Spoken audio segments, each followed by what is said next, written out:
আমার বন্ধুগণ, এই হাদিসের ভেতরে নবী করিম সাল্লাল্লাহু আলাইহি ওয়াসাল্লাম এমন এক সংবাদ আমাদেরকে দিয়েছেন যা আমরা শুনলে পরে আমাদের হৃদয়টা আমাদেরকে নাড়া দেবে, পরকালের প্রস্তুতির জন্য আমরা উদ্বুদ্ধ হব।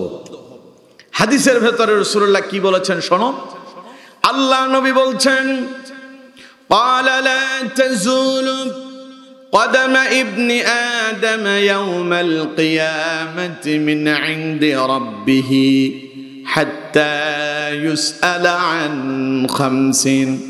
আল্লাহ নবী বলছেন, কিয়ামতের দিন সব মানুষ যখন আল্লাহর সামনে দাঁড়াবে, সেই দিন আল্লাহ পাক তার বান্দাদেরকে 5টা প্রশ্ন করবেন। কয়টা? আরো জোরে বলেন, কয়টা? নবীজি বললেন, قال لا تزول قدم ابن آدم يوم القيامة। সেই কিয়ামতের দিন আল্লাহর কোন বান্দা এক কদম পা নাড়াচাড়া করার ক্ষমতা রাখবে না যতক্ষণ পর্যন্ত আল্লাহ পাক তার কাছ থেকে 5টা প্রশ্নের জবাব না নেবেন। আমার বন্ধুগণ, কিয়ামত হবে এই কথা বিশ্বাস করেন তো? কথা কয় না, করেন? এই পৃথিবীতে চিরকাল থাকবেন? এই পৃথিবীতে কেউ বাঁচতে পারবে না, বাঁচতে কেউ আসেনি, এসেছেন যখন যেতে হবে তখন, এটাই সত্য। কোরআনুল কারীমে আল্লাহ পাক বলছেন, কুল ইন্নাল মাউতাল্লাযী তাফিরুনা মিনহু ফাইন্নাহু মুলাকীকুম। মরণ থেকে পালাও তুমি, মরণ তোমায় লইবে গিরি। যদিও সুদূর আকাশ পানে, লুকাও সেথায় লাগায়া সিঁড়ি। কেউ মরতে চায় না পৃথিবীতে। কেউ মরতে চায়? কথা বল না কেন? মরতে চায়? কেউ মরতে চায় না। আমি আপনি আমরা সবাই অসুস্থ হলে পরে চিকিৎসার জন্য ডাক্তারের কাছে ছুটে যাই। টাকা পয়সা নেই কিন্তু ঋণ করে হলেও চিকিৎসা করাই। কেউ সুস্থ থাকার জন্য, বেঁচে থাকার জন্য কেউ বা তার ঘর বিটা পর্যন্ত বিক্রি করে দেয়, এমন আছে না নাই? আমার বন্ধুগণ, কেউই মরতে চায় না, কিন্তু আল্লাহ পাক বলছেন, ইযা জাআ আজালুহুম লা ইস্তাখিরুনা সাআতাও ওয়ালা ইস্তাকদিমুন। আমার বান্দারে, তোমরা কেউই মরতে চাও না, কিন্তু তোমাদেরকে আমি একটা নির্দিষ্ট সময় দিয়ে পৃথিবীতে প্রেরণ করেছি। যেই দিন মালাকুল মউত তোমার কাছে আসবে, একটা মুহূর্তের জন্য, একটা মিনিটের জন্য, একটা সেকেন্ডের জন্য তোমাকে আর অবকাশ দেওয়া হবে না। মালাকুল মউত আসবে তো খপ করে তোমার দেহ থেকে রূহটুকুন বের করে নিয়ে যাবে, ঠিক কিনা? কেউই থাকতে পারবো না। সবাই আমরা যখন চলে যাব, এই পৃথিবী থেকে যখন সবাই বিদায় নিয়ে যাব, কবরের বাসিন্দা হয়ে যাব, মাটি চাপা দিয়ে দেওয়া হবে। এরপরে আবার কিয়ামতের দিন এই মাটি থেকে যিনি আমাদেরকে জিন্দা করবেন তিনি কে? আল্লাহ রাব্বুল আলামিন বলছেন, আল্লাহু লা ইলাহা ইল্লা হুয়া লা ইয়াজমা'আন্নাকুম ইলা ইয়াউমিল কিয়ামাতি লা রাইবা ফীহ। আল্লাহ পাক বলছেন, আমার বান্দারে শুনে রাখো, আল্লাহু লা ইলাহা ইল্লা হু, আমি তোমার সেই আল্লাহ যিনি ছাড়া আর কোনো ইলাহ নাই। আইনদাতা নাই, বিধানদাতা নাই, রিজিক দাতা নাই, হায়াত দাতা নাই, মৃত্যু দাতা নাই। সকল ক্ষমতার একচ্ছত্র মালিককে। সবাই বলেন নাই তো? সকল ক্ষমতার একচ্ছত্র মালিককে আল্লাহ পাক বলছেন, শোনো আমার বান্দারা, লা ইয়াজমা'আন্নাকুম ইলা ইয়াউমিল কিয়ামাহ, কিয়ামতের দিন আমি তোমাদের প্রত্যেককে, সকল ব্যক্তিকে একটা মাঠে, একটা ময়দানে তোমাদেরকে জামায়াত করবে, একত্রিত করবে। লা রাইবা ফি, এতে কোনো সন্দেহ, জোরে বলেন, আছে? সেই দিন যখন উঠবেন আল্লাহর সামনে, বিশ্বাস করেন আর না করেন, আপনাকে উঠতেই হবে, উঠাই লাগবে, এটাই চিরন সত্য।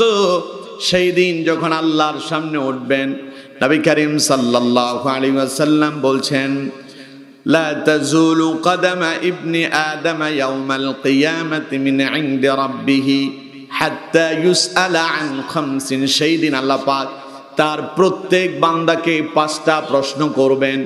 যতক্ষণ পর্যন্ত বান্দা ওই 5টি প্রশ্নের জবাব দিতে না পারবে, ততক্ষণ পর্যন্ত একটা পা নাড়াচাড়া করার ক্ষমতা থাকবে না। সেই 5টা প্রশ্ন কি জানার দরকার আছে না নাই? আজকে শিখবেন, এই 5টি প্রশ্নের জবাব দেওয়ার জন্য প্রস্তুতি গ্রহণ করবেন। পারবেন তো ইনশাআল্লাহ? আল্লাহ তাআলা আমাকে আমলের নিয়তে বলার আর আপনাদেরকে আমলের নিয়তে শোনার তৌফিক দান করুন, বলুন আমিন। আমার বন্ধুগণ, 1 নাম্বার প্রশ্ন হবে। প্রশ্নটা কে করবেন? আরো জোরে বলেন, কে? আল্লাহ নবী বলছেন, সেই কিয়ামতের দিন আল্লাহ পাক তার বান্দাকে প্রথম প্রশ্ন করবেন, আন উমরিহি ফিমা আফনাহু। আমার বান্দা, আমি যে তোমার একটা জীবন দান করেছি, তোমাকে 50 বছর, 60, 70, 80 বছর, 100 বছরের যে হায়াত আমি আল্লাহ তোমাকে দিলাম, এই গোটা জীবনটা কিভাবে অতিবাহিত করেছ আমার বান্দা, আমাকে জবাব দাও। দিতে পারবেন? কথা কন না কেন? পারবেন? কেমনে সারা জীবনের হিসাব দেবেন? আপনি তো এমন অবস্থা হয়েছে, সকালবেলা কি খেয়েছেন দুপুরে ভুলে যান। এরকম আছে না নাই? দুপুরবেলা কি খেয়েছেন আপনি একটু পরেই ভুলে যান। আবার এমন কিছু বয়োবৃদ্ধ আছে, একটু আগে খেয়েছে কিন্তু এখন আবার ভুলে যায়। এরকম আছে না? দেখা যাচ্ছে এমন অনেক মানুষ আছে যাদের হুঁশ ঠিক থাকে না, তারা 1 ওয়াক্তের নামাজি যারা, এমন আমি দেখেছি। যেমন আমি আমার দাদির কথা বলি, খুব আল্লাহওয়ালা ছিলেন। দাদা তো আল্লাহওয়ালা ছিলেনই আলহামদুলিল্লাহ। তো আমি আমার দাদিকে দেখেছি 1 ওয়াক্তের নামাজ কয়েকবার পড়েছেন উনি। হুঁশ থাকতো না, উনি মনে করতেন যে মনে হয় নামাজ পড়া হয়নি। আমার বন্ধুগণ, তো এখন চিন্তা করেন, এই যে আমরা হুঁশহারা হয়ে যাই, কিয়ামতের দিন গোটা জীবনের হিসাব কেমনে দেব? দিতে পারবো? আমার বন্ধুগণ, আমি গোটা জীবনের কথা বাদ দেই। আজকে হলো কত তারিখ? 14 তারিখ, নভেম্বরের 14 তারিখ। গত বছরের নভেম্বরের 14 তারিখ থেকে আজকের নভেম্বরের 14 তারিখ পর্যন্ত কয় বছর হয়? এই 1 বছরে কে কতটুকুন ভালো কাজ করছেন, মন্দ কাজ করছেন, নামাজ কয় ওয়াক্ত সঠিকভাবে আদায় করেছেন, কয় ওয়াক্ত ছেড়ে দিয়েছেন?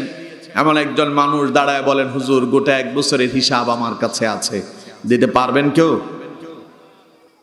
আমার বন্ধুগণ, 1 বছরের হিসাব বাদ দেন।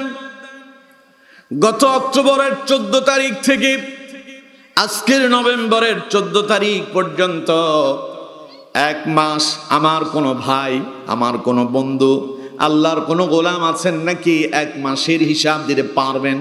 হুজুর আমি 1 বছর না পারলে কি হলো, 1 মাসের হিসাব কিন্তু আমি দিতে পারবো। পারবেন কেউ? 1 মাসের কথা বাদ দেন। আজকে বৃহস্পতিবার, গত বৃহস্পতিবার থেকে আজকের বৃহস্পতিবার পর্যন্ত 1 সপ্তাহ আল্লাহর কোন গোলাম এমন আছেন নাকি ওই 1 সপ্তাহের হিসাব দিতে পারবেন? আমার বন্ধুগণ, 1 সপ্তাহের কথা বাদ দেন। গত রাত, এখন বাজে প্রায় রাত 10টা, গত রাতের 10টা থেকে আজ রাত 10টা পর্যন্ত 24 ঘন্টা। এই 24 ঘন্টার হিসাব চাইলেও পরে আমরা অসংখ্য মানুষ হিসাব দিতে পারবো না। চিন্তা করেন তাহলে কিয়ামতের দিন গোটা জীবনের হিসাব কেমনে দেবেন?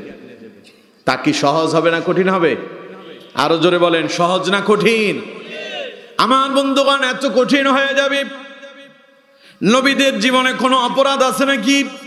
সবাই বলতে হবে। নবীদের কোনো গুনাহ আছে? নবীরা কোনো পাপ করেছেন?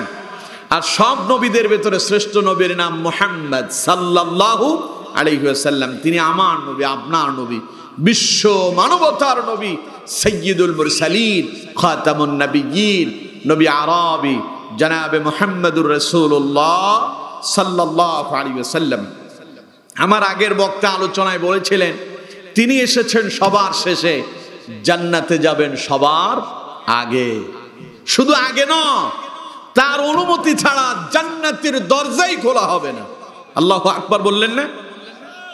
আল্লাহ নবী বলেছেন কিয়ামতের দিন সব মানুষ যখন একত্রিত হবে, জান্নাতীরা যখন জান্নাতের দিকে যাবে, জান্নাতের দরজায় গিয়ে দেখতে পাবে জান্নাতের দরজাটা বন্ধ করা। সকলে বলবে কি জান্নাতের দরজা খুলতে বলবে? কে বললে আজকের জান্নাতের দরজা খোলা হবে?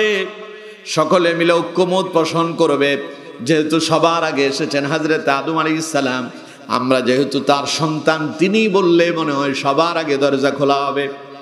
আদম আলাইহিস সালাম দরজায় এসে খটখট করে শব্দ করবেন, মানে কলিং বেল চাপ দেবেন আর কি, সুইচ চাপ দেবেন। ভেতর থেকে দারোয়ান জিজ্ঞাসা করবে কে? হযরত আদম আলাইহিস সালাম বলবেন আমি আদম। ভেতর থেকে জবাব আসবে এখনো সময় হয়নি, অপেক্ষা করেন। এরপরে সবাই বলবে তাহলে মুসা আলাইহিস সালাম রে দাও। এভাবে আসবে মুসা, ইব্রাহিম, ঈসা, অসংখ্য নবীদের কথা বলা হবে। ভেতর থেকে আওয়াজ একটাই আসবে এখনো সময় আসেনি। সবশেষ সবাই বলবে তাহলে মুহাম্মদ সাল্লাল্লাহু আলাইহি সাল্লামকে বলা হোক। আল্লাহ নবীর ব্যাপারে সকলে যখন বলবেন, বিশ্ব নবী জান্নাতের দরজায় এসে শব্দ করবেন, ভেতর থেকে জিজ্ঞাসা করা হবে কে? রাসূলুল্লাহ বলবেন আমি হাবিবুল্লাহ, আমি মুহাম্মাদুর রাসূলুল্লাহ। পড়েন সাল্লাল্লাহু আলাইহি ওয়াসাল্লাম। ভেতর থেকে এবার সিকিউরিটি জবাব দেবে আপনি এসেছেন নাকি? আপনার অপেক্ষায় আমরা রয়েছি, আসুন আপনি আপনার সাহাবীদেরকে সঙ্গে নিয়ে আসেন। বিশ্বনবী তার 1 লক্ষ উম্মতকে সঙ্গে নিয়ে সবার আগে জান্নাতের ভেতরে প্রবেশ করবেন। না সুবহানাল্লাহ, আরো আসতে বলেন। রাগ করছেন আপনারা? তো এরকম হইলে কেমনে হবে? চিল্লায় পড়েন সুবহানাল্লাহ। আমার বন্ধুগণ, সেই নবী, আমার নবী, আপনার নবী, বিশ্ব মানবতার নবী, সাইয়্যিদুল মুরসালিন, খাতামুন নবিয়্যিন, নবী আরবি জনাবে মুহাম্মদুর রাসূলুল্লাহ সাল্লাল্লাহু আলাইহি ওয়াসাল্লাম। নবীজির মর্যাদা কম না বেশি? আরো জোরে বলতে হবে, কম না বেশি? সেই নবী, বিশ্ব নবী মুহাম্মদ সাল্লাল্লাহু আলাইহি সাল্লাম, যার সাথে কারো তুলনা মিলে, কারো তুলনা চলে। জোরে বলতে হবে, চলে কি? রাসূলুল্লাহর সাথে কারো তুলনা হয়? তিনি সব নবীদের নবী, তিনি ইমামুল মুরসালিন, তিনি সাইয়্যিদুল মুরসালিন, তিনি নবীদেরও নেতা। সুবহানাল্লাহ। কোন? আমার নবী বিশ্ব নবী মুহাম্মদ সাল্লাল্লাহু আলাইহি সাল্লাম, তিনি সব নবীদের নবী, কিন্তু সেই নবীও সেই কিয়ামতের হিসাবের ভয়ে আল্লাহর কাছে কেঁদেছেন। সুবহানাল্লাহ কইলেন না? নবীর জীবনে কোনো গুনাহ আছে? নবীর অর্ডার ছাড়া, অনুমতি ছাড়া জান্নাতের দরজা খুলবে না।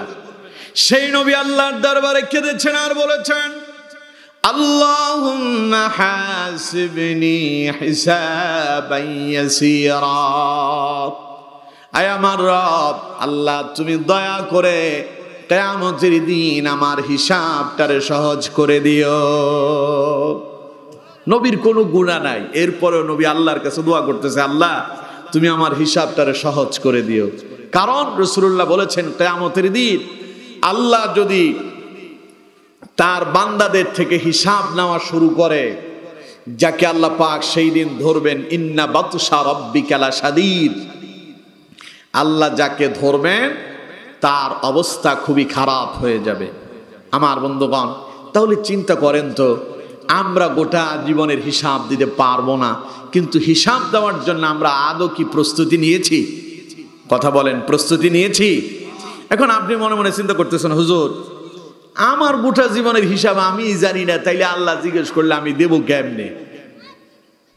আমার বন্ধুগণ, আপনি যদি আপনার গোটা জীবনের হিসাব সম্পর্কে জানেন না, কিন্তু আপনার গোটা জীবনের হিসাব আল্লাহর কাছে আছে না নাই?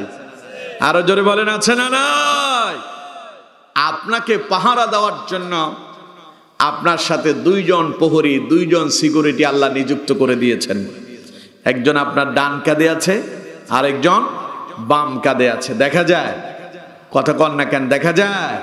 এরা যে আপনাকে পর্যবেক্ষণ করছেন এই কথা বিশ্বাস করেন? কোরআনে আল্লাহ পাক বলছেন, দেখুন আল্লাহ রাব্বুল আলামিন বলছেন, ওয়া ইন্না আলাইকুম লাহাফিযিন কিরামান কাতিবিনা ইয়ালামুনা মা তাফআলুন। আল্লাহ রাব্বুল আলামিন বলছেন, আমার বান্দারে, ওয়া ইন্না আলাইকুম লাহাফিযিন, তোমাদেরকে পর্যবেক্ষণ করার জন্য আমি আল্লাহ তোমাদের পিছনে 2 জন সিকিউরিটি নিযুক্ত করে দিয়েছি। কিরামান কাতিবিন, তারা হলো সম্মানিত লেখক। ইয়ালামুনা মা তাফআলুন, জীবনে ভালো আর মন্দ যা করতেছো 2 জন ওই সিকিউরিটি সব রেকর্ড করে ফেলছে। পড়েন আল্লাহু আকবার। তুমি যে কোরআনের বিরোধিতা করো, ফেরেশতারা দেখতেছে না? কথা বল না কেন, দেখে না? তুমি যে ইসলামের বিরুদ্ধে কথা বলছো, তুমি যে কোরআনের বিরুদ্ধে কথা বলছো, তুমি যে ইসলামী আন্দোলনের বিরুদ্ধে কথা বলছো, তুমি যে আলেমদের বিরুদ্ধে কথা বলছো, তোমার সকল কিছু কোট করে রেকর্ড করে আল্লাহ পাক তোমার কাছেই রেখে দিয়েছেন, ঠিক কিনা? ওটা তোমার কাছে আছে। আপনার বাড়ির দলিল পত্র, কাগজপত্র আপনার কাছে আছে না? কথা বল না কেন, আছে না? কোথায় আছে? আলমারিতে, সন্দুকের ভেতরে লুকিয়ে রাখছেন, গোপনে রাখছেন, হারিয়ে যাওয়ার সম্ভাবনা আছে। আমার বন্ধুগণ, আপনার জীবনের যত কর্মকাণ্ড আপনি করতেছেন এগুলো আল্লাহ পাক রেকর্ড করে কোট করে এগুলো আপনার কাছেই রেখেছে। এই যে গলাতে একটা কণ্ঠনালী আছে না, আছে? হাত দিয়ে দেখেন না, আছে? এই জায়গাতে আল্লাহ পাক সবগুলোকে সংরক্ষিত রেখেছে। আল্লাহু আকবার বললেন না? এই কথা কোথায় আছে? কোরআনে। দেখুন আল্লাহ পাক বলছেন, আল্লাহ রাব্বুল আলামিন বলছেন, ওয়া কুল্লু ইনসানিন আলজামনাহু তায়রাহু ফি উনুকিহি ওয়া নুখরিজু লাহু ইয়াওমাল কিয়ামাতি কিতাবান ইয়ালকাহু মানশুরা। আল্লাহ পাক বলছেন, ও দুনিয়ার মানুষেরা শোনো, ওয়া কুল্লু ইনসানিন আলজামনাহু তায়রাহু ফি উনুকিহি, তুমি জীবনে যা করতেছো সব রেকর্ড করে আমি আল্লাহ পাক তোমার গলার ভেতরে ওই কণ্ঠনালীতে সব কিছু আমি সেভ করে রেখে দিয়েছি। এটা তোমারটা তোমার কাছেই আছে। এই যে এখানে ক্যামেরা ফিট করা আছে, এই ক্যামেরাগুলোর ভেতরে এখন আমি যা বলতেছি সব রেকর্ড আছে, আছে না? আমার বন্ধুগণ, এগুলো কি ক্যামেরাতে সেভ হন না মেমোরিতে? মেমোরিটা কয়েক মন হবে? হ্যাঁ, খুবই ছোট। কতটুকুন হবে? এই যে 1 ইঞ্চি হতে পারে। ছোট্ট একখান মেমোরির ভেতরে আপনি যা করতেছেন সব সেভ করে এখানে রেখে দেওয়া হয়েছে। এটা এখান থেকে বের করবেন, এটা মোবাইলে লাগালে মোবাইলে দেখতে পারবেন এখানে কি হচ্ছে না হচ্ছে। এটা যখন কম্পিউটারে লাগানো হবে সব দেখা যাবে।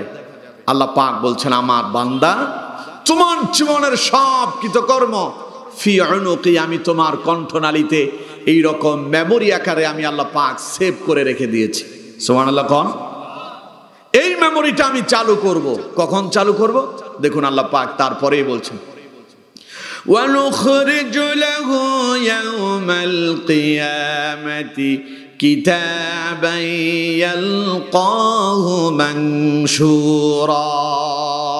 আল্লাহ পাক বলছেন, এই মেমোরি কার্ডটা আমি কিয়ামতের দিন বের করব একটা উন্মুক্ত খোলা কিতাব আকারে। কিতাব বুঝেন তো? কিতাব মানে বই। কি কথা কয় না? কি বই? একটা উন্মুক্ত বই, খোলা বই। সেই বইয়ের ভেতরে আপনার জীবনের সব কৃতকর্মগুলো লেখা থাকবে। এটা আপনাকে দেওয়া হবে। আমার বন্ধুগণ, কোথা থেকে বের করা হবে? আপনার কণ্ঠনালী থেকে। কে বের করবেন? আপনাকে যখন এটা দেওয়া হবে তখন অবস্থা কেমন হবে তাও আল্লাহ পাক কোরআনে তুলে ধরেছেন। আল্লাহ পাক বলছেন, ওয়াউদিআল কিতাবু ফাতারাল মুজরিমিনা মুশফিকিনা মিম্মা ফি। আল্লাহ পাক বলছেন, নবী সেই দিন যখন মানুষের আমলনামা উন্মুক্ত কিতাব আকারে তাকে দেওয়া হবে, সে তার আমলনামা দেখে আপনি দেখতে পাবেন কতগুলো মানুষের চেহারা মলিন হয়ে যাবে, চিন্তার ছাপ ফুটে উঠবে, টেনশনে পড়ে যাবে। ওরা বলবে ওয়ায়াকুলুনা ইয়া ওয়াইলাতানা মা লিহাযাল কিতাবি লা ইউগাদিরু সাগীরাতান ওয়ালা কাবীরাতান ইল্লা আহসাহা। আমার বন্ধুগণ, মানুষ যখন তার আমলনামা দেখবে, সেই কিতাব খুলে বলবে ইয়া ওয়াইলাতানা মা লিহাযাল কিতাব, এটা আবার কেমন কিতাব? লা ইউগাদিরু সাগীরাতান ওয়ালা কাবীরাতান ইল্লা আহসাহা। এটাতে তো জীবনের ছোট এবং বড় এমন কোনো কথা নাই, জীবনে যা করেছি সব এই কিতাবে লিপিবদ্ধ হয়ে গেছে। সে আশ্চর্য হয়ে যাবে, অবাক হয়ে যাবে, কিরে আমি যে সিনেমা দেখতে গেছি এই কথা এখানে কোত্থেকে এলো?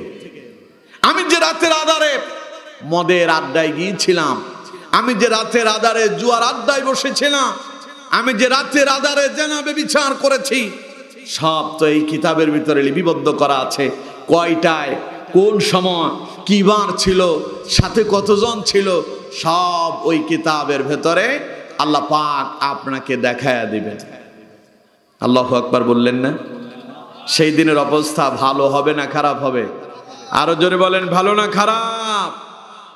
লোকেরা প্রথমে তার ভালো আমলনামা দেখবে, সেই দেখতে পাবে লেখা আছে আব্দুর রহমান হাসানপুর ফুটবল মাঠে তাফসীরুল কোরআন মাহফিল 2 দিন ব্যাপী হয়েছিল। প্রথম দিন সেই তাফসীর মাহফিলে গিয়েছে, লেখা আছে তুমি তাফসীর মাহফিলে বসেছিলে, কোরআনের আলোচনা শুনেছ, তুমি 9টা থেকে 11টা পর্যন্ত আলোচনা উপস্থিত ছিলে, তুমি এই কথা শুনে সুবহানাল্লাহ বলেছো, আলহামদুলিল্লাহ বলেছো।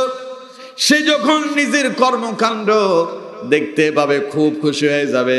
সে বলবে যে বাপ রে বাপ, আমি যত ভালো ভালো কাম করছি সব আছে।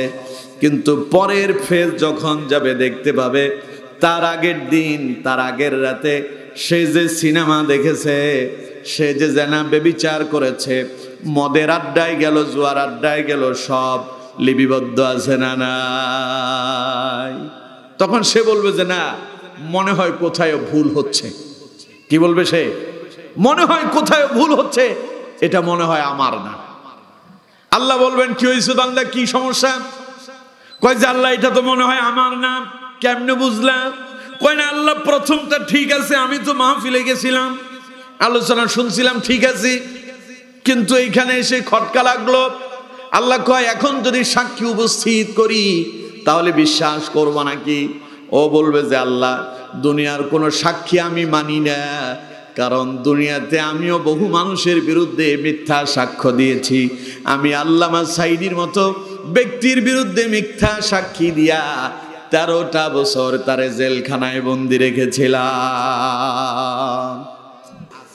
এখন কিয়ামতের দিন আল্লাহ যখন বলবেন এই আমল যে তোমার না, আমি যদি সাক্ষী দাঁড় করাই বিশ্বাস করবে? ও কয় যে আল্লাহ আমি কোনো মানুষ সাক্ষী মানি না। আল্লাহ বলবেন ঠিক আছে, তাহলে আমি তোমার যদি হাত পা কর্ণ নাসিকা এগুলোর যদি সাক্ষী বানাই তাহলে মানবা? কয় মানি। এবার আল্লাহ রাব্বুল আলামিন বলছেন, সঙ্গে সঙ্গে আল্লাহ তার জবানে তালা মেরে দেবেন। সূরা ইয়াসিনে আল্লাহ পাক বলছেন আল ইয়াউমা নাখতিমু আলা আফওয়াহিহিম ওয়া তুকাল্লিমুনা আইদিহিম ওয়া তাশহাদু আরজুলুহুম বিমা কানু ইয়াকসিবুন।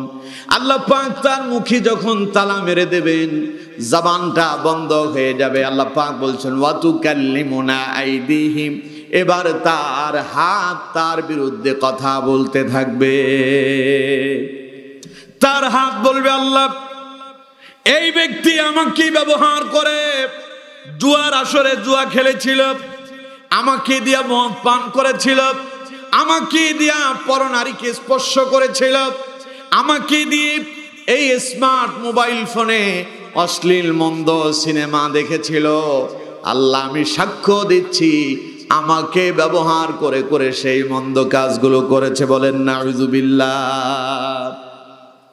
এরপরে আল্লাহ পাক বলছেন ওয়া তাশহাদু আরজুলুহুম বিমা কানু ইয়াকসিবুন। সে কিয়ামতের দিন পাগুলো আপনার বিরুদ্ধে সাক্ষী দেবে।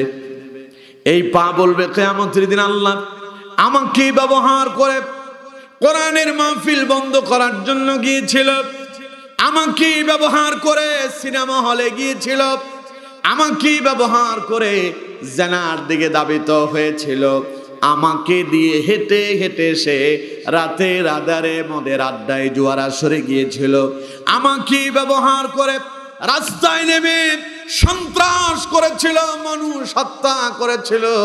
সেই দিন যখন আপনার হাত পা কিয়ামতের দিন আপনার বিরুদ্ধে সাক্ষী দিবে, অবস্থা সেই দিন ভালো হবে না খারাপ হবে? আরো আস্তে কোন, ভালো না খারাপ? সুতরাং আপনি মনে করতেছেন গোটা জীবনের হিসাব তো আমার কাছে নাই, তাইলে আল্লাহ কেমনে আমার হিসাব আমারে দেখাবেন? আল্লাহ পাক বলছেন আমার বান্দা শুনে রাখো,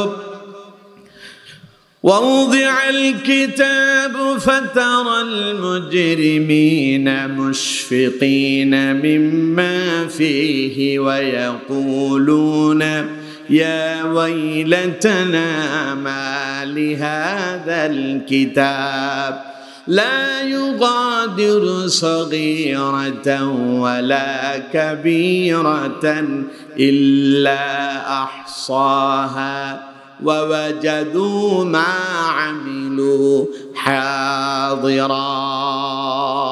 আল্লাহ পাক বলছেন ওয়াজাদু মা আমিলু হাদিরা, সেই দিন আমি তোমার সমস্ত কৃতকর্ম তোমার সামনে উপস্থিত করে দেখাবো। ওয়ালা ইয়াযলিমু রাব্বুকা আহাদা, কারো প্রতি সেই দিন বিন্দু পরিমাণ আল্লাহ জুলুম করবেন? কথা বল না কেন, জুলুম করবেন?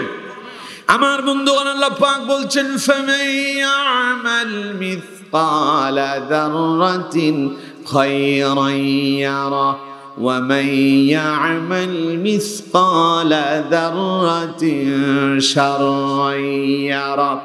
দুনিয়াতে তুমি যদি অনুবালি কোন পরিমাণ যদি কোনো ভালো কাজ করো, কিয়ামতের দিন আল্লাহ তা তোমারে দেখা দেবেন। আর অনুবালি কোনা পরিমাণ যদি কোনো মন্দ কাজ করো, তাও কিয়ামতের দিন যিনি দেখাবেন তিনি কে? আমার বন্ধুগণ, সেই দিন যখন মানুষ তার আমলনামা দেখবে, কাফেরেরা কি বলবে? ওয়ায়াকুলুল কাফিরু ইয়া লাইতানি কুনতু তুরাবা। ওরা বলবে আরে আমি যদি মাটি হয়ে যেতাম। মাটি হওয়ার কোনো সুযোগ আছে আর? কথা কন না কেন, আছে? যেই দিন আল্লাহর সামনে উঠবেন, গোটা জীবনের হিসাব দিতে হবে। এর জন্য আমার বন্ধুগণ, জীবনের প্রত্যেকটা সময়কে মূল্যবান মনে করে, জীবনের প্রত্যেকটা সময়কে জীবনের শেষ সময় মনে করে আপনাকে ভালো কাজ করতে হবে। যেমন একজন মানুষ আজান হয়ে গেল, সে যদি মনে করে এটাই আমার জীবনের শেষ সময়, এই কথা মনে করে সে যদি নামাজে দাঁড়িয়ে যায়, তার নামাজটা ভালো হবে না খারাপ হবে? আরো জোরে বলেন, ভালো না খারাপ?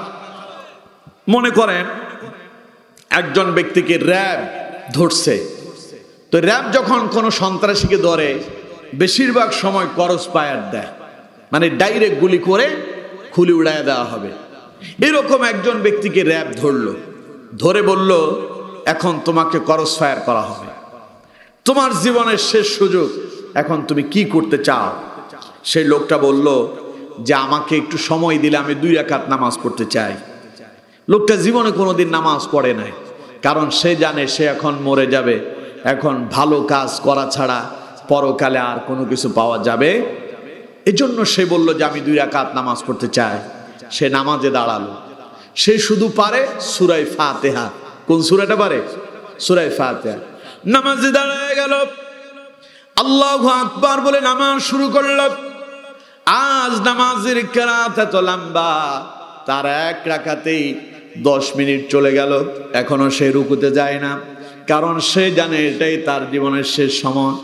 সেই সূরা ফাতিহা একবার পড়ে শেষ করে আবার পড়তেছি, সেই ভাবতেছে যতক্ষণ নামাজে থাকবো ততক্ষণ আমি বেঁচে থাকবো। এরপরে সে রুকুতে যায়, আগে রুকুতে গিয়া পড়তো সুবহান রাব্বিয়াল আযীম, এখন পড়ে সুবহানা রাব্বিয়াল আযীম, সুবহানা রাব্বিয়াল আযীম, সুবহানা রাব্বিয়াল আযীম। আমার দেশে দেখবেন অনেক নামাজি আছে রুকু এবং সেজদাতে এত তাড়াহুড়ো করে, মনে হয় যে মুরগি যে খাবার খায় ঠোকর মারে এই রকম করে। আছে না নাই? সবাই বলতে হবে আছে না নাই? আমার বন্ধুগণ, এইরকম নামাজ পড়া যাবে? আমার বন্ধুগণ, লোকটা জীবনে কোনোদিন নামাজই পড়ে নাই, নামাজে গেল নামাজের মতো করে নাই, আজ নামাজ পড়তেছে, জীবনের শেষ নামাজ, রুকুটা অনেক দীর্ঘ লম্বা হয়ে গেল, সিজদায় গেল, সিজদা অনেক লম্বা করলো, এরপরে যখন দ্বিতীয় রাকাত আবার দাঁড়ায় শুরু করলো, দীর্ঘ লম্বা কেরাত পড়তেছে, সূরা ফাতিহা একবার নয় বারংবার পড়তেছে, কারণ সে জানে এটাই তার জীবনের শেষ সময়। এই জন্য শেষ সময়টাকে মূল্যবান মনে করে আল্লাহর কাছে কেঁদে কেঁদে দোয়া করতেছে, আল্লাহ তুমি পারো আমারে বাঁচাতে, আর আমি যদি মরে যাই, জীবনের শেষ নামাজ পড়ে গেলাম, হতে পারে এই নামাজের বিনিময়ে আমার জন্য নাজাত মিলতে পারে। ঠিক না? এর জন্য আমার বন্ধুগণ, প্রত্যেকটা সময়কে জীবনের শেষ সময় মনে করবেন।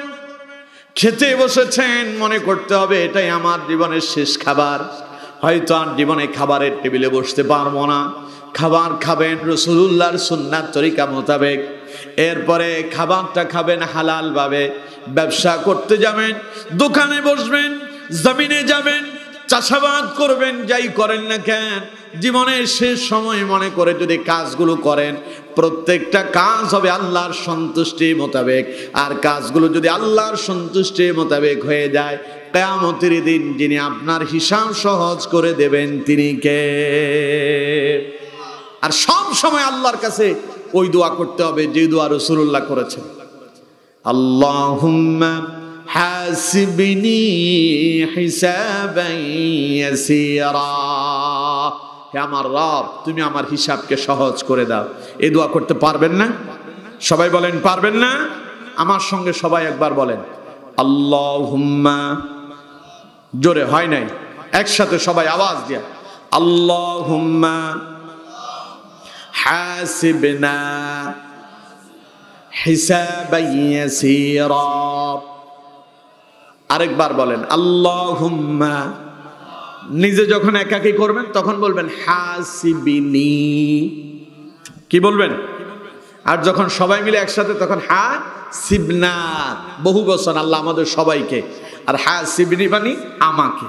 আল্লাহুম্মা হাসিবিনি হিসাবান ইয়াসীরা, হে আল্লাহ তুমি আমাদের প্রত্যেকের জীবনের হিসাবটাকে সহজ করে দাও। পড়েন আমিন, আরো জোরে পড়েন আমিন। আমার বন্ধুগণ, সুতরাং রাসূলুল্লাহ বলেছেন কিয়ামতের দিন আল্লাহ পাক প্রথম প্রশ্ন করবেন আন উমরিহি ফিমা আফনাহু, আমার বান্দা আমি যে তোমাকে একটা হায়াত দিলাম, জীবন দিলাম, আমার দেওয়া এই 60, 70, 80 বছর, 100 বছর গোটা জীবনটা কেমনে অতিবাহিত করেছ? কিয়ামতের দিন যার কাছে হিসাব দিতে হবে তিনি কে? সুতরাং আল্লাহ সে কিয়ামতের দিন তুমি আমাদের হিসাবটা সহজ করে দাও, বলুন আমিন। এবার দ্বিতীয় প্রশ্নে আসেন। দ্বিতীয় প্রশ্ন হবে ওয়ান শাবাবিহি ফিমা আবলাহু, কিয়ামতের দিন আল্লাহ পাক দ্বিতীয় প্রশ্ন করবেন, আমার বান্দা আমি যে তোমার একটা যৌবন দিয়েছি, ওই যৌবনটা তুমি কিভাবে অতিবাহিত করেছ? কিয়ামতের দিন যিনি হিসাব চাইবেন তিনি কে? যৌবন পান নাই কারা কারা হাত তোলেন? যৌবন পান নাই, দেখছেন উনি নাকি যৌবন পায় নাই। বয়স কত আপনার? কত বয়স? যৌবন অতিবাহিত করে আসছেন না, বুঝতে পারেনি। যৌবন অতিবাহিত করে আজ অনেকে বৃদ্ধ হয়েছেন, ঠিক কিনা? প্রথমে ছিলেন কি শিশু, শিশু থেকে এলো যৌবন, বয়স যখন 15-16 বছর হয় তখন তাকে যুবক বলা হয়। যৌবন এসেছে। যৌবন আসলে মানুষের মাথা ঠিক থাকে না। যুবকদের দেখবেন রক্ত কি ঠান্ডা না গরম? কথা কয় না, ঠান্ডা না গরম? কি যে গরম, ও মাথাই ঠিক থাকে না। যৌবন আসলে মাথায় কাজ করে না, ঠিক কিনা? দেখবেন আমার দেশের ছেলেপেলেরা যুবক তো মাথায় একটু গরম বেশি। মোটর সাইকেল একখান নিয়ে চলছে তো চলছেই, বুতাম খুলে দিয়া এরপরে প্যান্ট একটা পড়ছে, এই জায়গায় ছেঁড়া ওই জায়গায় ছেঁড়া, কত জায়গায় যে তালি দেওয়া তার কোনো হিসাবই নাই, আছে না নাই? চুলগুলোরে এমন ভাবে কাটিং করছে, উপরের দিকে কিছু দাঁড় করায় দিছে, খাড়া হয়ে আছে, আর এই দিকে সব একেবারে বেল করে দিয়েছে। ওর মাথার দিকে তাকালে মনে হয় যে ওর পায়খানার চাপ লেগছে, ঠিক কিনা? আমার দেশে অনেকে বলে, কয় যে পায়খানা ধরলে নাকি মাথার চুল দাঁড়ায় যায়। আবার মাঝে মধ্যে ওদেরকে দেখলে মনে হয় যে মাথার ভেতরে মনে হয় যে কাউয়া বাসা বাঁধছে। এইরকম যুবক আমাদের দেশে আছে না নাই? দাড়ি তো রাখেই না। যে 2-1 জন আছে যুবকদের ভেতরে দাড়ি রাখে, কি যে কাটিং করছে, ওই দাড়ির ভেতরে তার নিজের মোবাইল নাম্বার লিখে দেয়। নাউজুবিল্লাহ বলেন না? শরীরের ভেতরে ট্যাটু করে। একটারে দেখেছি ইউটিউবে, তার শখ হয়েছে, সে তার শরীরে ট্যাটু করছে, বিভিন্ন জায়গার ভেতরে সে ছিদ্র করেছে, জিহ্বাটাকে পর্যন্ত ছিদ্র করেছে, নাকের ভেতরে ছিদ্র করেছে, ঠোঁট ছিদ্র করেছে, গালের ভেতরে ছিদ্র করেছে। ওকে দেখলে মনে হয় যে, আমার মনে হয় জিন, কি জিন তো আমরা কেউ দেখি নাই, দেখছেন কেউ? আমার মনে হয় জিন দেখলে শয়তান দেখতে চাইলে ওরে দেখলেই হবে। ওরে দেখলে ছোট বাচ্চারা ভয় পায়, কান্না করে, ও বলে এটাতে ও নাকি তৃপ্তি পায়। নাউজুবিল্লাহ বললেন না? আল্লাহ মানুষ সৃষ্টি করেছেন কত সুন্দর করে। লাকাদ খালাকনাল ইনসানা ফি আহসানি তাকওয়িম। আল্লাহ পাক বলছেন, আমি মানুষকে সৃষ্টি করেছি অত্যন্ত চমৎকার সৌন্দর্য অবয়ব দিয়া। আল্লাহ কত সুন্দর করে আমাদেরকে বানালেন। দেখেন তো, চোখ এমন জায়গায় আল্লাহ সেট করেছেন, চোখের উপরে আল্লাহ ভ্রমর লাগায়া দিলেন। সুন্দর লাগে না? কথা কোন লাগে না? এই যে চোখের উপরে যদি এই ভ্রমরগুলো না থাকতো, আপনাকে দেখতে ভালো লাগতো? মহিলারা দেখবেন বাচ্চাদের, ছোট বাচ্চাদের ভ্রমর থাকে ছোট ছোট, মায়েরা কি করে, বাচ্চাদের ভ্রমরের উপরে আরেকটা আইব্রো দিয়া এখানে কালো দাগ টেনে দেয়, যাতে করে বোঝা যায় যে এখানে কি আছে, ভ্রমর আছে, তাইলে তার বাচ্চাকে দেখতে সুন্দর দেখা যাবে। আমার বন্ধুগণ দেখুন, আল্লাহ কত সুন্দর করে ভ্রমর দিলেন। চোখটাকে দিলেন একটু ভেতরের দিকে গর্ত করে, উপরে একটা সানসাইড লাগাইয়া দিলেন। কেন দিলেন? আপনি যখন খেলতে যাবেন, বল এসে চোখে পড়ার সম্ভাবনা আছে, তখন আপনার এই দিক আর এই দিক দুইটাকে আল্লাহ পাক একটু উঁচু করলেন, ভেতরের দিকে চোখটা ঢুকাইয়া দিলেন, যাতে করে আপনার চোখটা সেভ হয়ে যায়। সুবহানাল্লাহ কইলেন না? নাক, মুখ, জিহ্বা এক জায়গায় সেট করলেন, নাকের কাছাকাছি দিলেন মুখটা, ভেতরে দিলেন জিহ্বা। আপনি যখন খেতে যাবেন, 3টে জিনিস একসাথে আপনাকে মেসেজ দেবে। আপনি যখন মাছ খেতে যাবেন, মাছ, আজকে আমি যখন মাছ খেতে গেলাম, ভাইরা আমাকে মাছ দিলেন, আমি বললাম যে মাছ তো তেমন একটা প্রোগ্রামে গেলে খাই না, ভয়। কারণ হচ্ছে প্রতিদিন আমাদেরকে মাহফিল করতে হয়, কোন রকম যদি একটা কাঁটা যদি গলাতে বেঁধে যায় তো জীবন শেষ হয়ে যাবে, ওয়াজ আর করা লাগবে না, ঠিক কিনা? আমার বন্ধুগণ ওনারা বললেন যে হুজুর তাইলে মাছটা থাকুক। আমি বললাম যে মাছ আসলে খুব মজা হয়েছে, একটু খাই। দোয়া করতেছি, আল্লাহ তুমি আমারে বাঁচাইও। আমার বন্ধুগণ এখন এই যে মাছের কাঁটা, এটাকে যদি আপনি যদি মাছ থেকে আলাদা যদি না করেন, মুখে দিলে গলাতে যায়া বাঁধার সম্ভাবনা আছে না নাই? এই চোখগুলো আল্লাহ পাক সামনের দিকে দিলেন, চোখ যদি পেছনে থাকতো তো মাছটা নিয়ে পেছনে চোখের দেখানো লাগতো যে কাঁটাগুলো ঠিক মতো আলাদা হচ্ছে কিনা, ঠিক কিনা? আল্লাহ পাক চোখটারে দিলেন সামনে। এরপরে মাছটা যখন আপনি কাঁটা থেকে যখন আলাদা করে মুখের কাছে নিয়ে আসবেন, ইলিশ মাছের গ্রান, আপনি ইলিশ মাছ কিনলেন 2000 টাকা কেজি, 2000 টাকা দামের কেজি ইলিশ মাছের যদি গ্রান যদি না লাগে, ওইটা খায়া কি আর মজা লাগে? এটার গ্রান লাগবে। গ্রানটা নেওয়ার জন্য আল্লাহ পাক মুখের সামনেই নাকটারে ফিট করে দিয়েছেন। সুবহানাল্লাহ কইলেন না? রুই মাছের গ্রান একরকম, তারপরে কাতল মাছের গ্রান আরেক রকম, ইলিশ মাছের গ্রান একরকম, আবার পাঙ্গাস মাছের গ্রান আরেক রকম। সবগুলো গ্রান একটা মেশিন দিয়েই নিচ্ছেন, ওটার নাম নাক। সুবহানাল্লাহ বললেন না? আলাদা আলাদা যদি মেশিন যদি থাকতো, একটা দিতেন আল্লাহ বগলের নিচে, ওইখানে হাত নিয়ে দিতেন, ওইটা আপনাকে গ্রান দিত, এটা হলো ইলিশের গ্রান। এখানে আনলে আপনাকে দেখা লাগতো এটা হলো কাতল মাছের গ্রান, কষ্ট হইতো না? আল্লাহ কত সহজ করে দিয়েছেন। সুবহানাল্লাহ বললেন না? আমার বন্ধুগণ, মুখের কাছে নিয়ে আসবেন, খাবারটা ভালো না মন্দ, নাকটাকে আল্লাহ পাক কেমন ভাবে সেট করলেন। রাত্রিবেলা আপনি রান্না করা খাবারগুলো পাতিলে রেখে দিয়েছেন। নারীরা, মহিলারা রাত্রিবেলা খাবার গরম করে রাখে যেন সকালবেলা নষ্ট হয়ে না যায়। কিন্তু ঘটনাক্রমে আজ খাবার রাত্রিবেলা গরম করা হয়নি, সকালবেলা খেতে গেলেন, দুর্গন্ধ হয়ে গেল, খাবার নষ্ট হয়ে গেল। মুখের কাছে নিলেই আপনার নাক আপনাকে সিগন্যাল দিয়ে দিবে, খবরদার এটা তুমি খাবে না, খেলে তোমার পেটে সমস্যা হবে, এই খাবার নষ্ট হয়ে গেছে, এটা খাবার আর উপযোগী না। এত সুন্দর করে যিনি সব সেট করে দিলেন, তিনি কে? ওর স্বাদ জাগছে, এখানে ছিদ্র করতে হবে, নাকে ছিদ্র করতে হবে, জিহ্বা ছিদ্র করতে হবে, এটা তার শখ হয়েছে। আরেকজনের দেখলাম ও নিজেরে কুকুর বানায় রাখছে। নজরুল্লাহ বললেন না? আল্লাহ তারে বানালো মানুষ, আর ও নিকৃষ্ট প্রাণী কুকুর হওয়ার শখ হয়েছে। এই জাতের যুবকরা আমাদের দেশে আছে না নাই? আরো জোরে বলেন, আছে না নাই? যুবকদেরকে বলছে, যুবকরা কোথায় যাচ্ছ তুমি? তোমার মতো যুবকরা ইসলামকে প্রতিষ্ঠা করেছিল। বিশ্বনবী মুহাম্মদ সাল্লাল্লাহু আলাইহি সাল্লাম বলছেন, আমি যখন কালেমার দাওয়াত দেওয়া শুরু করলাম, আমার দাওয়াতি কাজে বিরোধিতা করেছিল বৃদ্ধরা, আর আমার কাজে বেশি সহযোগিতা করেছিল যুবকেরা। সুবহানাল্লাহ কইলেন না? ইসলামের প্রথম যুদ্ধ, প্রথম জিহাদের নাম কি? বদর। মাশাআল্লাহ, মুরব্বী খুব ভালো জানে। আল্লাহ ওনাকে হযরত আবু বকরের সাথে কবুল করুন, আমরা পড়ি আমিন। আমার বন্ধুগণ, ইসলামের প্রথম যুদ্ধ বদর যুদ্ধ।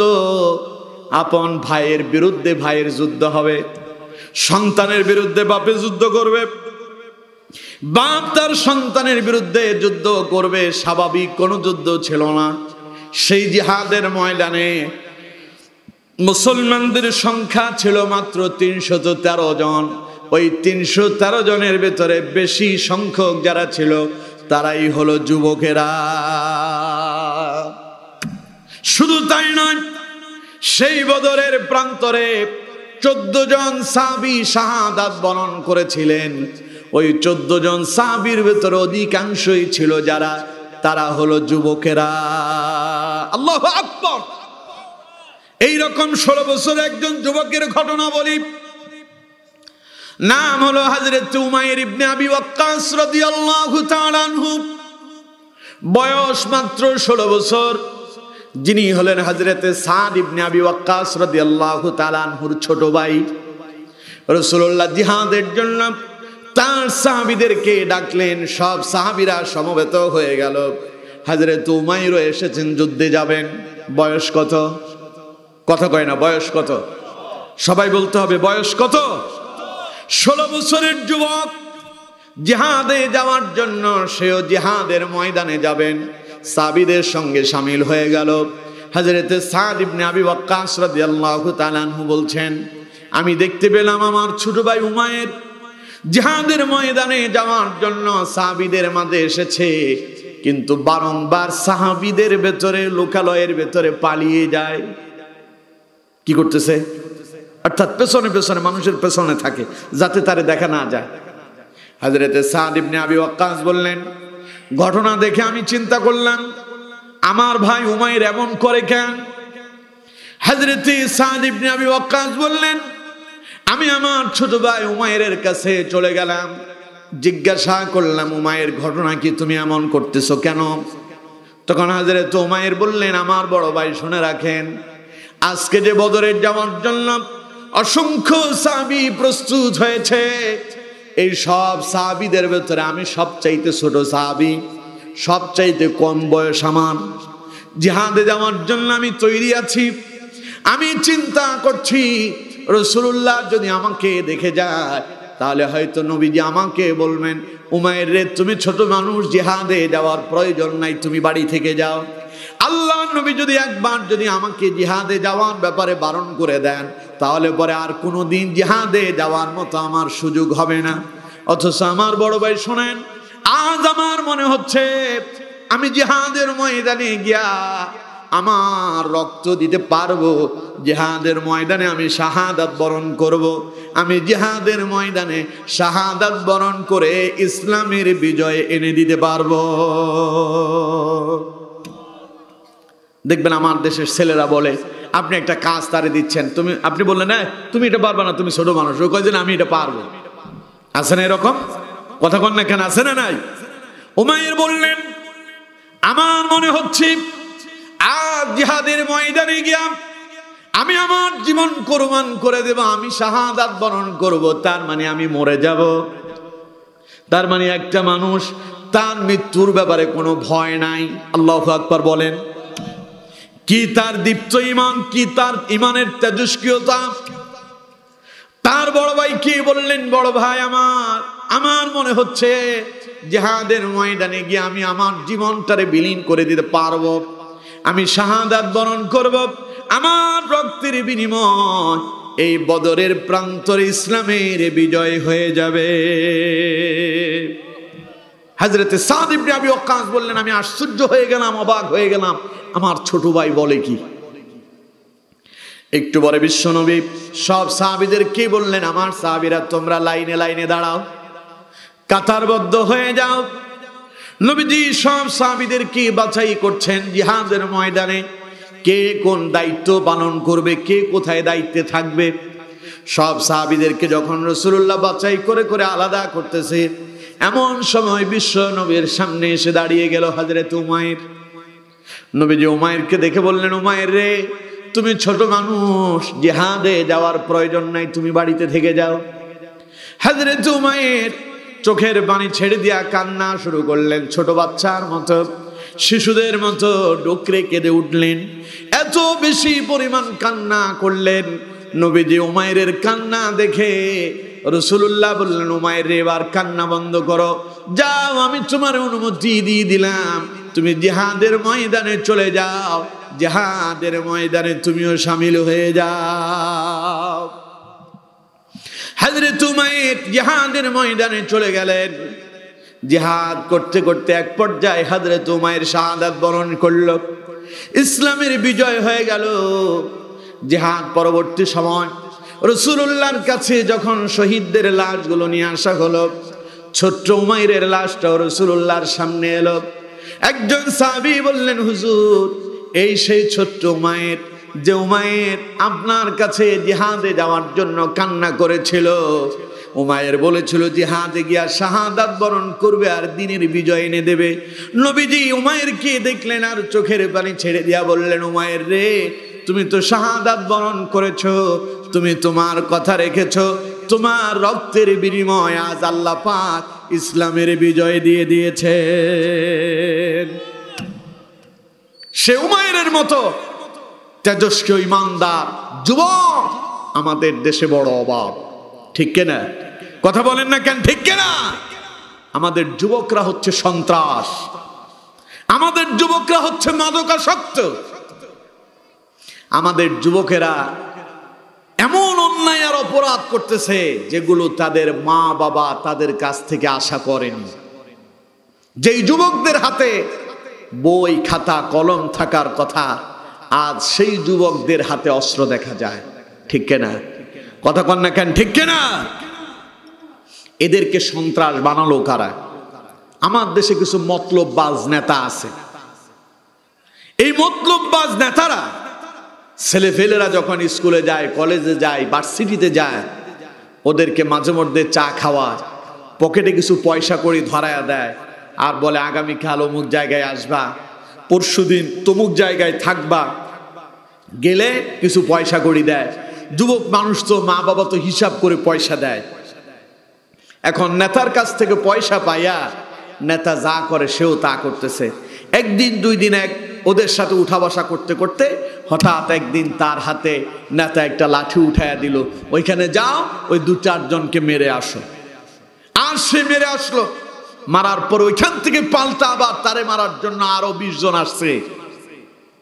তারা গেল 10 জন, ফিরে এলো কত? 20 জন। এখন 20 জনের শক্তি বেশি না 10 জনের বেশি? এখন 20 জন যখন এলো, 20 জনের মোকাবেলা করতে হবে। এখন ওই যে নেতা যেই তারে সেখানে পাঠালো চাটা খাওয়াইয়া, সেই নেতা বলল যে অসুবিধা নাই, আমি তোমার কাছে তোমাকে একটা অগ্নেয়াস্ত্র দিয়ে দেব। অগ্নেয়াস্ত্র কি? তারে একটা রিভলভার ধরাইয়া দিছে, তারে একটা বোমা ধরাইয়া দিল। ওরা 20 জন আসবে, অসুবিধা নাই, তুমি এই বোমা মেরে দিবে। নাউজুবিল্লাহ বললেন না? এই সন্তানদেরকে, এই ছেলেপেলেদেরকে এইভাবে করে নেতারা সন্ত্রাস বানায়। আমি বলি যুবকরা, যেই সমস্ত নেতারা তোমাদের হাতে বই কলম খাতার পরিবর্তে অস্ত্র ধরিয়ে দিয়েছে, ওরা তোমাদের নেতা নয়, ওরা তোমাদেরকে ব্যবহার করছে। ওরা উপরে বসে নিজেরা মস্তি করছে, মজা মারতেছে, আর তোমাদেরকে সন্ত্রাস বানায়া তোমাদেরকে জেলখানায় যাওয়ার জন্য তৈরি করছে, ঠিক না? আর যেই নেতাদের পেছনে ঘুরতেছেন, দুনিয়া তো পালাইলো, কিয়ামতের দিন খুঁজেও পাওয়া যাবে না। এজন্য আমার যুবক বন্ধুরা, কিয়ামতের দিন আল্লাহ প্রশ্ন করবেন, ওয়া আন শাবাবিহি ফীমা আবলাহু, আমি যে তোমার যৌবন দিলাম, যৌবন পায়া কি করছো, যৌবনটারে কিভাবে অতিবাহিত করছো? আমার যুবক ভাইয়েরা, এজন্য যৌবন পায়া টেন্ডারবাজি করো না, চাঁদাবাজি করো না, সন্ত্রাস করো না, দর্শন করো না, ইয়াবাতে যেও না, মাদকাসক্ত হইও না। যৌবনটাকে আল্লাহর ইবাদতে কাটাও। কিয়ামতের দিন আল্লাহ আল্লাহর আরশে আজিমের ছায়া তলে তোমার জন্য আশ্রয়ের ব্যবস্থা করে দিবেন। পড়েন সুবহানাল্লাহ। কথা আমার না রাসূলুল্লাহ? কথা বলেন, কথাটা আমার না রাসূলুল্লাহ? নবীজি বলছেন কিয়ামতের দিন আল্লাহ পাক 7 শ্রেণীর মানুষদেরকে আল্লাহ পাকের আরশে আজিমের ছায়া তলে আশ্রয় দেবেন। তার ভেতরে 1 নাম্বার হলো ইমামুল আদিল, ন্যায়পরায়ণ বিচারক যিনি হবেন। 2 নাম্বার ওয়াশাবুন নাশাআ ফি ইবাদাতিল্লাহ, যে যুবক তার যৌবনে আল্লাহর ইবাদতে যৌবনটা অতিবাহিত করেছে, কিয়ামতের দিন সেই যুবককে আল্লাহ পাক তার আরশে আজিমের ছায়া তলে আশ্রয় দান করবেন। পড়েন সুবহানাল্লাহ। এজন্য যুবক বন্ধুরা, যদি আল্লাহর আরশে আজিমের ছায়া তলে আশ্রয় পেতে চাও, তাহলে যৌবনে আল্লাহর ইবাদতে লেগে যাও। পারবো তো আমরা ইনশাআল্লাহ? আল্লাহ তৌফিক দান করুন, বলুন আমিন। কয়টা হলো? 2টা। 3 নাম্বার আসুন। আল্লাহ নবী বলছেন, ওয়া মালিহি মিন আইনা ইকতাসাবাহু, কিয়ামতের দিন আল্লাহ পাক 3 নাম্বার প্রশ্ন করবেন, আমার বান্দা, তুমি যে গাড়ি করেছো, বাড়ি করেছো, সম্পদ করেছো, বিশাল ইন্ডাস্ট্রি তোমার, কিভাবে উপার্জন করেছো? কিয়ামতের দিন আল্লাহর কাছে তোমার উপার্জনের হিসাবটাও দিতে হবে কি হবে না?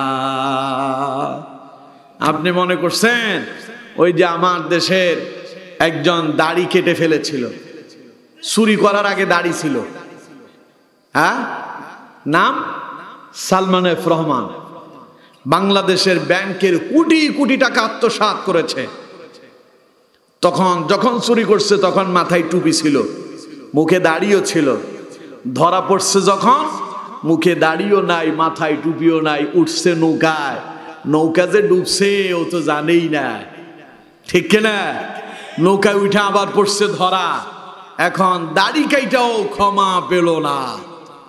সুতরাং আমার বন্ধুগণ, কিয়ামতের দিন আল্লাহ যখন ধরবেন, আল্লাহ পাক বলবেন, ওয়া মালিহি মিন আইনা ইকতাসাবাহু, 10 তলা বিল্ডিং করছস, টাকা পাইছস কই? ক। তোর যে মার্সিডিজ গাড়ি ছিল, ফাইজারও ছিল, টাকা পাইছিস কই বল? ফেরাডো গাড়ি ছাড়াই তোর চলে না, গাড়ি যে কিনছস টাকাটা পালি কই? কিভাবে উপার্জন করছিস? আমার কাছে হিসাব দে। দেওয়া যাবে আমার বন্ধু? কথা বল না কেন? দেওয়া যাবে?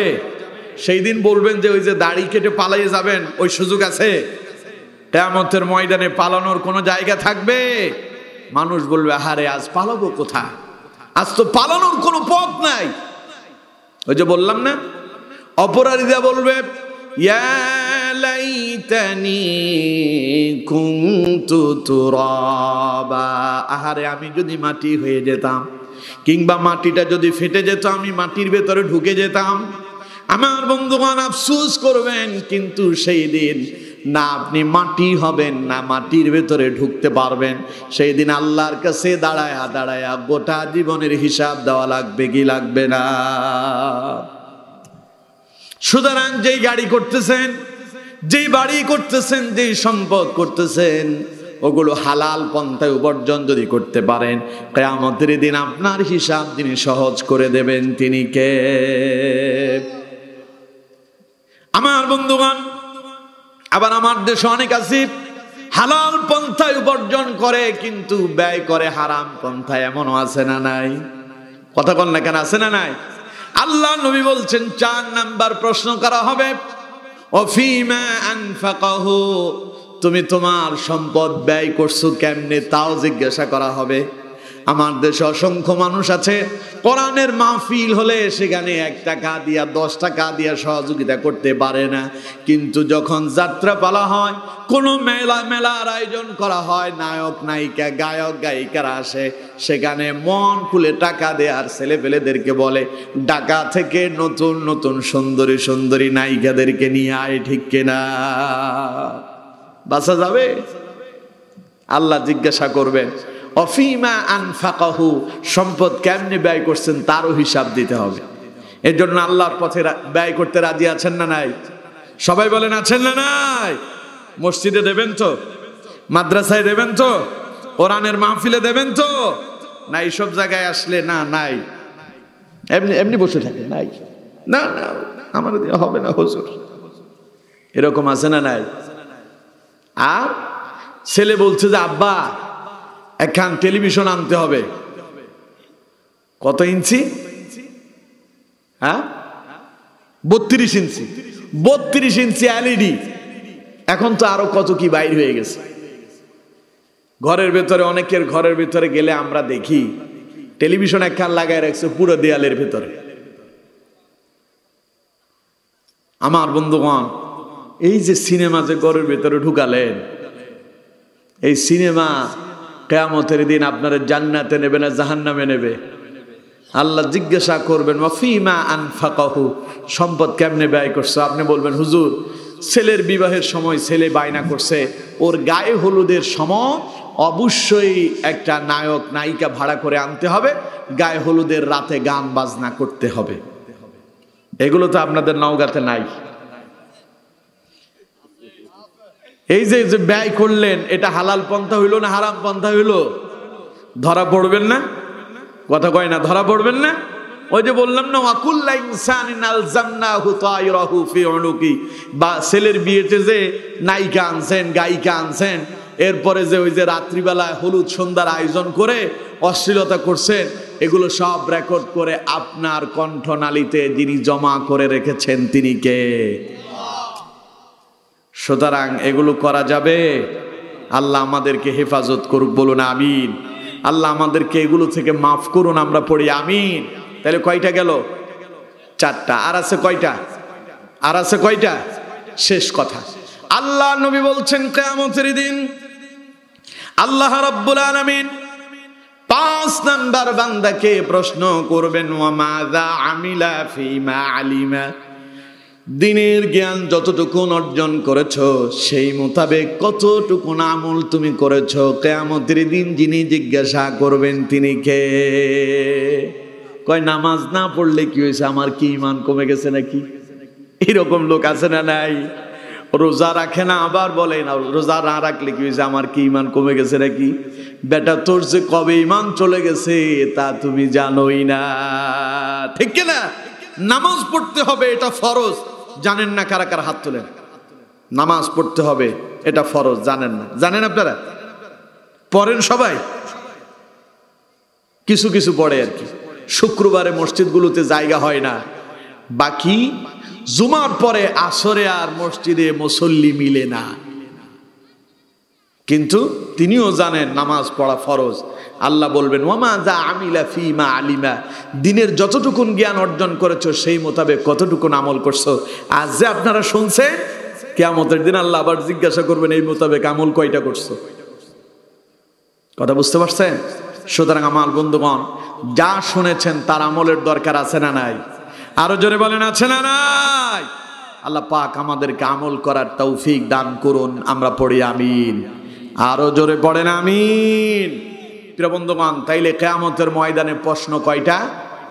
সবাই বলেন কয়টা? 1 নাম্বার, গোটা জীবনের হিসাব মুখস্থ করেন। 1 নাম্বার, গোটা জীবনের হিসাব দিতে হবে। 2 নাম্বার, যৌবনের হিসাব দিতে হবে। 3 নাম্বার, সম্পদ যে উপার্জন করেছেন তার হিসাব দিতে হবে। 4 নাম্বার, সম্পদ কিভাবে খরচ করছেন তারও হিসাব দিতে হবে। 5 নাম্বার, দ্বীনের ইলম যতটুকু অর্জন করেছেন সেই মোতাবেক কতটুকু আমল করেছেন তার হিসাব কিয়ামতের দিন যার কাছে দিতে হবে তিনি কে? মনে থাকবে? সবাই বলেন থাকবে।